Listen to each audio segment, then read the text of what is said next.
Howdy mates, good evening. How are we all doing? Here's a part 3 video over at Arches National Park. We're basically now towards the end of the park, not too far from the visitor center. This is Park Avenue. That's the known trail. So called that because the name was inspired from New York City. Because if you look around you, you have these rock bodies that look like skyscrapers. It reminds you of being in a city. But instead, this is all natural. This was not done by man. I think I just heard a tufted titmouse. You can see here as well, this is sometimes an outwash. And you may be wondering, what exactly do I mean by that? Well, oh yeah, by the way, I think that's the three sisters. I can't even remember. It's been a long day. I'm a little tired. But not to veer too off from my point, an outwash basically refers to a bed that acts as a temporary river for any storms that may have occurred. Because, as always, the principle goes, the water will always wind up going to the path of least resistance. And as a result, this particular bed of Navajo Sandstone is a bit more resistant to erosion, and so creates a perfect little valley.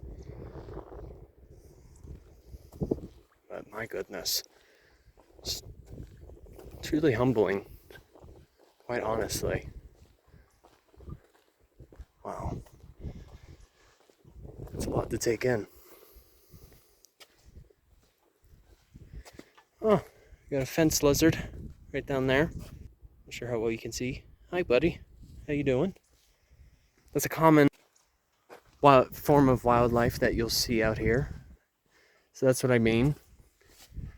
Fence lizards even exist in Florida too, but of course that's more of a western fence lizard, whereas in Florida you'll see the eastern fence lizard. But just imagine this. At one point in geologic time, where I'm basically standing was essentially a one whole bed of bedrock, and it was basically formed by the process of sand dunes as well as even from the ocean. Now, something I read up on about the geology of this area is further down beneath me, there's something known as the paradox formation.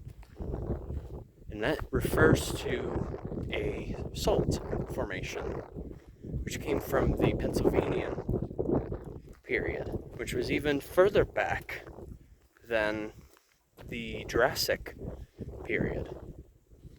Anyway, you figure with tectonic activity happening, folding and whatnot, forming anticlines and synclines, which I'll provide a separate definition in the description. The paradox formation was really responsible for causing several of the folds in the rock strata. And as a result, it caused much of this sandstone that you're seeing to rise. And with that, there were, of course, rain periods, formation of rivers. And you figure over the course of thousands and millions of years, more like millions of years. That's what really allowed this to be possible. So it's really goes to show how influential water truly is for our geology. But you see right here in particular, you notice how it looks a little more crumbly right here? That is the Dewey Bridge of the Entrada Sandstone, and looks more crumbly because, during its formation, it didn't have a chance to really harden that much or solidify. So that it goes through a process called soft rock deformation, hence making it more erosive. Whereas you go above it,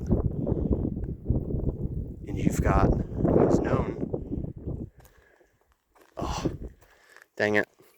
The name, give me a second. Okay, I had to refresh myself for a moment. So the Dewey Bridge that you see right here, that looks a little more crumbly, that's the Dewey Bridge of the Carmel Formation. That was my mistake. Whereas above it is the slick rock member of the Entrada Formation, or sandstone, I should say. I tell you what, sometimes geology gets really confusing when it comes to the specific name of the bedrock. Holy cow. Really, the point that you got to take away from it is this layer down here is much more erosive than the top layer. Thus, this, with those particular conditions that I just discussed, that allows opportunity for the arches to be created in due time. So, alright. I know I've mentioned it in a couple of other videos already, but this just provides a little more of a definitive description